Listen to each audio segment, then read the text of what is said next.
Now I'm going to go to rapid fire because I want you to be on the spot. Oh, goodness. And when we're talking about PCOS, I want to know what are the most common reasons patients seek you out to help with their PCOS? So probably the most common is the period problems. So, being a specialist in things like, endometriosis and fibroids and cysts, I think people think to come in to see me about like the period stuff. Yeah. So, my periods are missing, I'm bleeding all over the place. But, for a long time, I've worked hand in hand with fertility specialists. So a lot of them do actually come in for the fertility aspect of things. And then, like I said, more and more recently, because I've seen a lot of patients who are, concerned about midlife and perimenopause and hormone changes. I think that, knowing again that this is so much more complex than just like a make you ovulate kind of condition. Yeah. I think it's really exciting to talk that through with patients. Yeah, it's a lot of overlap, but it's all body encompassing. Here's another one for you. Another concern for many women, besides the weight gain, which we touched on, can PCOS cause hair thinning?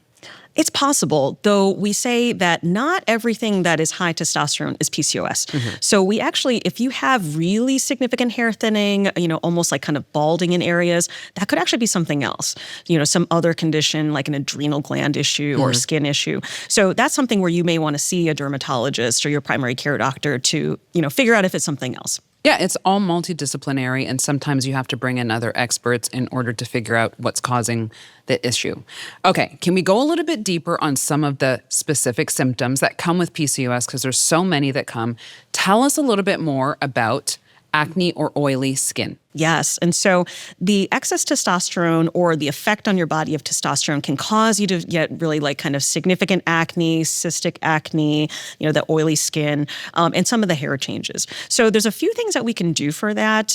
One thing is actually giving birth control, believe it or not. Estrogen in birth control drops testosterone levels.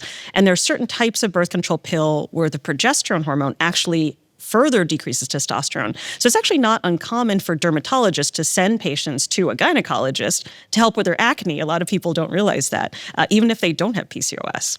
And then there's some other things that can be done for the acne. Obviously, you can see a dermatologist and talk about different treatments. And then there's also another medication called spironolactone, which can decrease testosterone and is used for acne as well. Yeah, so a lot of different things that can help, but that is the reason why we have that is testosterone. Now, hyperthyroidism.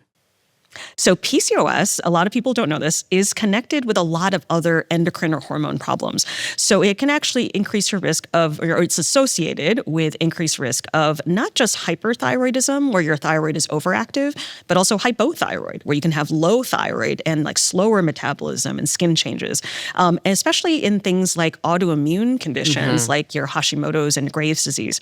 So it is something where people can have multiple hormone conditions all at the same time. That's what I like to say about hormones. They all live in this little community, a gated community. They're neighbors, yeah. And when someone is acting up, you're like, when someone has like the bad lawn and you're like, they didn't cut their yard and then it kind of goes on to the other yard. It's kind of like one hormone may impact another hormone because it's not acting right. And so not everyone is going to have a thyroid issue or acne or oily skin, but it can because they're so closely related and they all really live in close proximity to each other.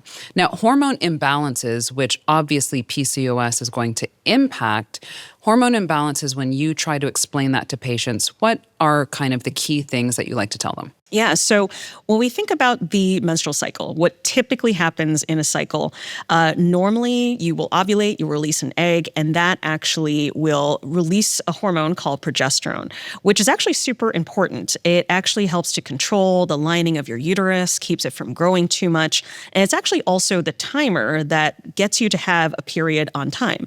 So if you don't release an egg, you don't have that progesterone, you don't activate the timer, that's why people start to skip periods. So when we say that someone has a hormone imbalance, it's not just we've talked about testosterone being high, we've talked about insulin levels being high. You can also have your ovarian hormones be off kilter.